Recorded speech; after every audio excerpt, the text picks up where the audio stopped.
Hello everyone, this is Beastly EO, and today's episode we're going to be talking about a specific group called the Suicide Squad.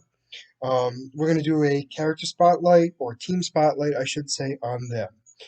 So the Suicide Squad is a anti-hero team that was created by DC Comics. Um, I weirdly enough, the very first Suicide Squad was called the Suicide Squad.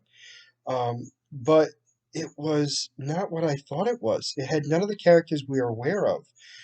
They were all military-based people. It did have one person that we know. It is Rick Flagg Jr. He and his group were the first ones to be a part of the Suicide Squad. They had to do a mission, and unfortunately, many of them died.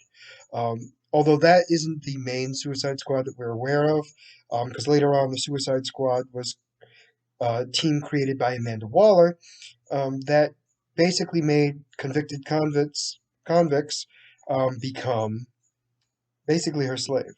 She would put these nanobot bombs in the back of their neck to cause them to explode. So what she did was she actually called it Task Force X. And in the off chance that there was something that the government thought that heroes could not be expected to fix, Amanda Waller would send out a team of supervillains or convicts, however you want to put it, out into the world and make them fight for what they need to. And if they fail, they die. If they succeed, they get some time taken off their sentences. And if they disobey, they get their head blown off and they die. So it's a win-win for everyone, for the most part. The Suicide Squad, like I said, is a lot of just going in on these missions that literally are considered to be suicide. Um, and over and over again, they have to deal with these things um, and basically get their butt kicked over and over again. Um, there are many members to this that we definitely need to think about. Um, there are some very, I guess, would say, common members of the Suicide Squad. So when we think of the Suicide Squad, I know myself personally, I think of Deadshot, Amanda Waller, Captain Boomerang, the Enchantress. I think of Harley Quinn, Killer Frost, King Shark. I'm missing anybody. Those are like the main seven that I think of when I think of um, the Suicide Squad.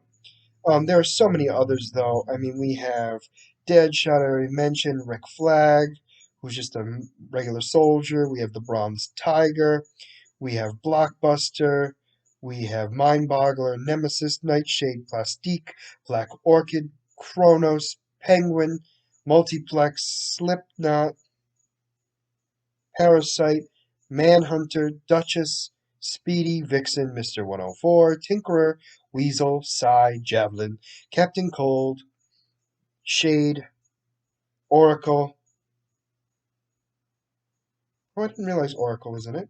Count Vertigo, Dr. Light, Julie, Punch, Rayvon, Lady Liberty, Major Victory, Poison Ivy, Adam, Thinker, Black Adam, Firehawk, Meezer. Well, there's a lot of them. And they all kind of go in and being forced to do Amanda Waller's bidding.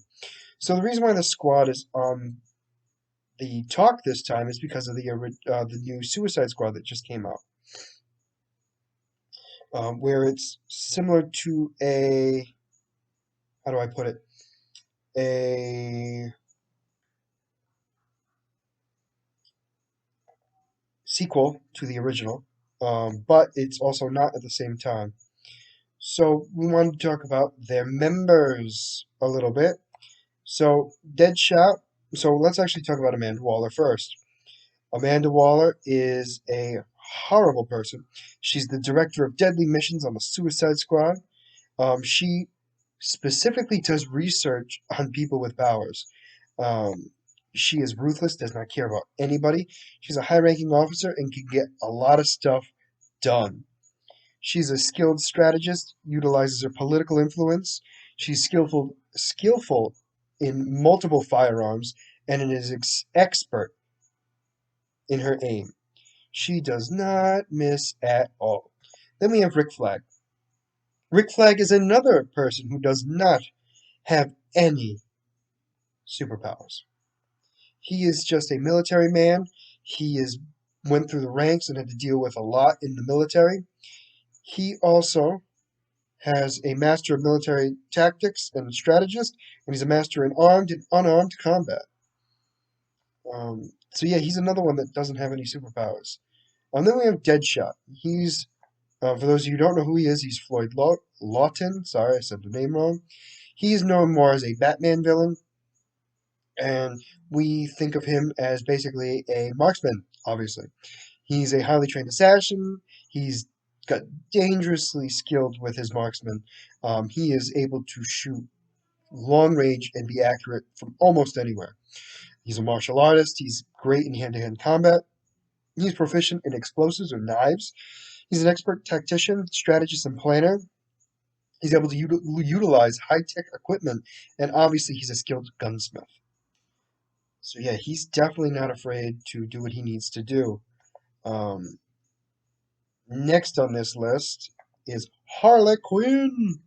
Harley Quinn is known more as a Batman sort of side villain.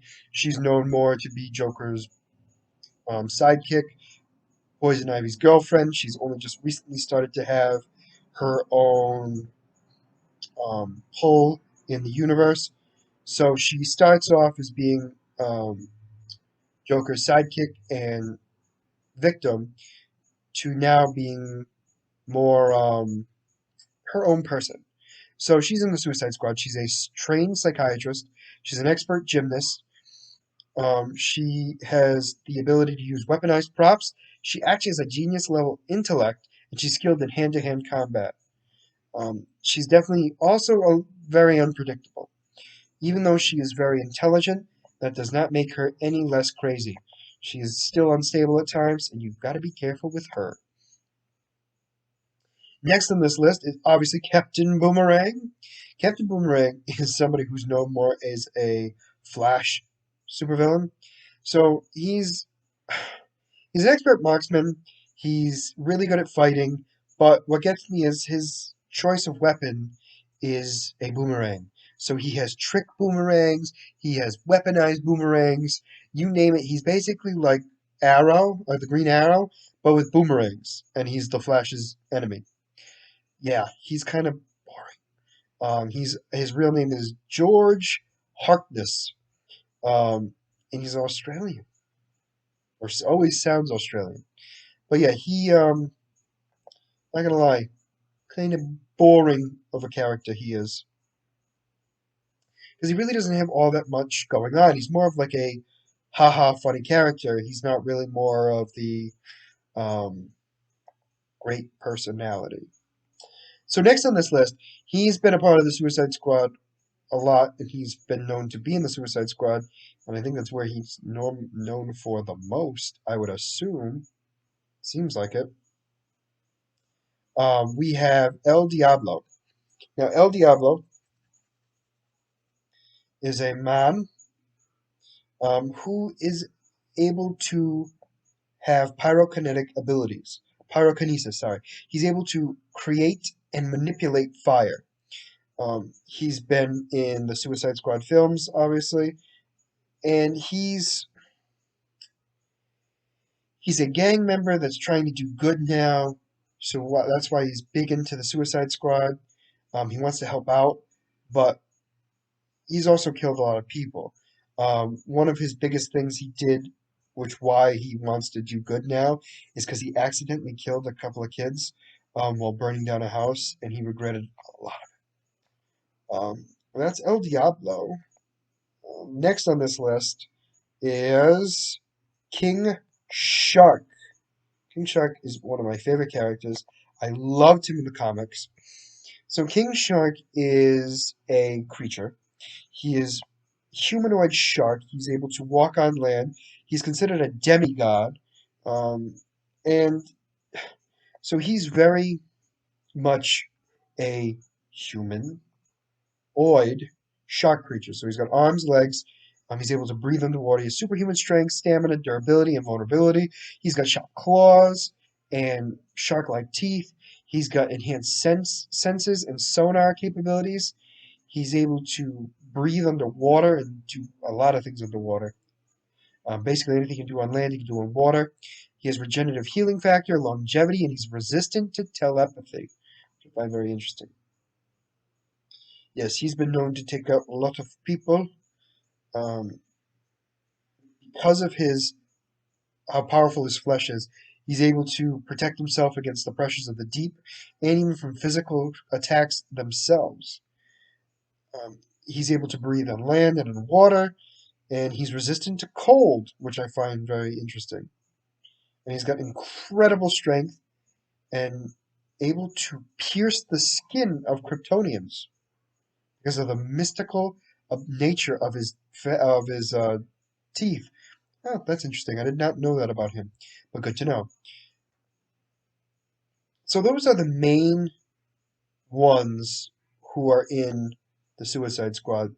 Um, Not that there haven't been many others. Obviously, there have been, and obviously you're aware that there were more in the Suicide Squad, the movies. But those are like the main ones that I wanted to talk about.